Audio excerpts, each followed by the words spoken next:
Good evening, everyone. This is Toby Green, live from the G51 recording studios in luxurious Gresham, Oregon, broadcasting episode 6 here, March 20th, 2020. March 19th, 2020. This is No TP for You. All right. Oh, wow. Okay, hang on. No, man.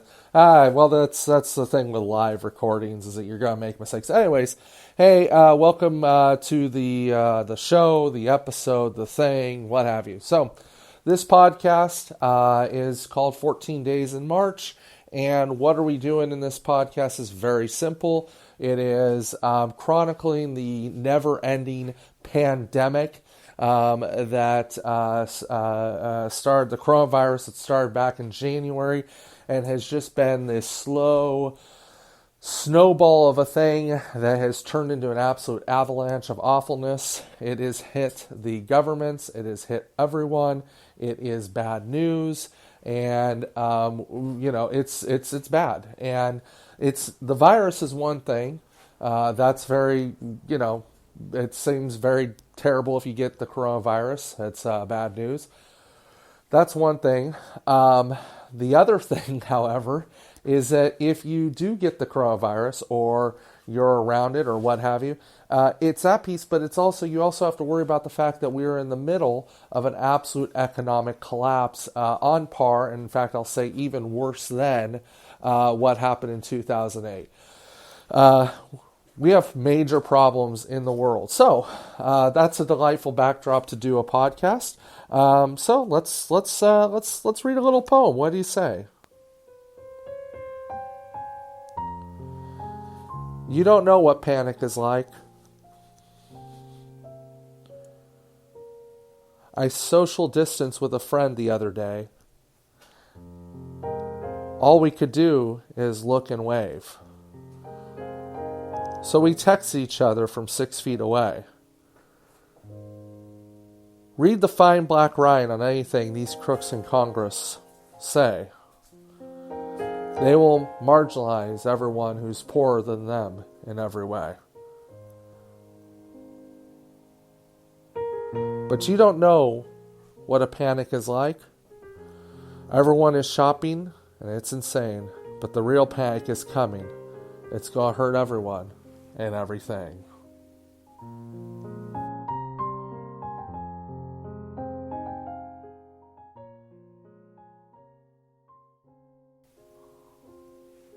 All right, so now that we have that delightful bit of fun and goodness out of the way, let's talk about what happened. So yesterday, there was a big bloodbath on Wall Street, and I hate starting with Wall Street because it's just not that important, but it was a big bloodbath in terms of stocks and everything going down, 2,000-point loss, everybody's panicking. Then you've got the central banks and everything else going, okay, we're going to pump more money. We're going to do more money. We're going to do this and we're going to do that. Everything we can to keep people investing. So that's what was done. And it had some results. The stock market, I think, ended up, what did the stocks end up today? I think 100 points higher or something. It was pretty, it ended up 200 points higher. So there's that.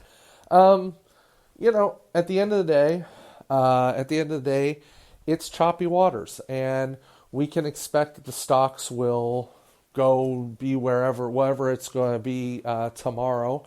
It's probably going to be choppy again. Whatever. That's going to be kind of where it's going to lay. You're going to hear more proposals come out. But the big issue is that there is a fight on Wall Street. In the Senate about the size and shape of this stimulus plan. Now, President Trump said, "Hey, look, everyone, we're going to do $250 billion in direct cash payments. The first one happened on April 6th. The second one happening in March 18th. It's going to be great. May 18th. It's going to be great. You're going to be all right." But, as usual, the Republicans and the more fiscally minded got involved, and they have screwed it up. And so basically no real relief is going to be happening because they've come out and they've said, hey, look, this will be part of taxes, or we'll do this, we'll do that. The final shape of the bill hasn't been figured out yet. But bottom line is this: you have a bunch of rich people who are basically immune to the crisis and could give a damn less. The only thing they care about, and they barely care about, is trying to pump a little bit more market demand into the economy. So it's really just it's got me despondent, because there are people who really need that help. And when the news of the 2.25 million applicants hits real this Friday, or hits real probably tomorrow, we'll see how it shakes out. But basically, it's going to be bad news. These applicants and everything's shutting down. It's really going to be tough. So we'll see how it goes. But right now, what we're dealing with is we're dealing with something called shelter and home, or what's the terminology that they did in California? California just came out with a new policy that came out today, shelter in place. So basically we've got a situation now where essentially we're getting very close to martial law.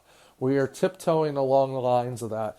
The next thing now is shelter in place. They're going to call for shelter in place, further curtailing people's ability, because the amount of cases again exploded today in the United States. More people came down with it. But again, I feel like it's one of those things where I think a lot of people are being very responsible. I know I'm being responsible. I think a lot of people are being incredibly responsible about what's going on. But I also think that you're dealing with the spread of a virus, and there haven't been enough testing kits. I've said before that there's been 1 million testing kits, or 1 million people, only 125 testing kits for 1 million. So that's kind of that piece, is that I don't think that the shelter in place and this stuff is necessarily going to get us to where we need to be. What we need to have happen is we need to actually go to work and put people to work making testing kits. There's various testing kits. I've heard different agencies and groups make that the 250,000 kits are going to be made weekly by some company, but that's not enough. Honestly, the number of kits that we are going to need to have and to get out, to really get this crisis over, you're going to need to be making, in my opinion, around 5 to 10 million kits a week to really get ahead of this crisis and get this done. The fact of the matter is there isn't enough. Probably a lot of folks. The virus is here, and it's probably spread out way farther than ever. It's here, it's around, and it's just ridiculous. Just assume everybody has the virus at this point. You're far safer assuming that than you are to assume that somehow you're immune and haven't caught, or other people haven't caught, or aren't carrying it. So I just want everybody's being turned into a virus pathologist, or whatever that title is. I'm not. My point is this: we're not going to break free of this until testing kits are massively produced. Because once they're mass produced, then we can get to treatments. Then we can get to. We can get to where we need to be. The fact of the matter is, I don't think shelter in place is going to work. I think it's too late for that. I think if you want to do shelter in place, you should have done it a month ago. It's too late. The problem is now, so many people probably have it that you're not going to be able to. It's just performance theater at this point. It's just performance theater, because at this point it's out and it's about. Now people say, well, you're going to slow it if people do social distancing. Okay, I appreciate that, and I don't want to pour cold water. I think it's all good. I think all these efforts are good, but let's not deceive ourselves. The issue is not the spread of the virus at this point. The issue is that we can't test quick enough. And if we can't test quick enough, then people have the virus and don't know that they have it. I might have the virus. I don't know.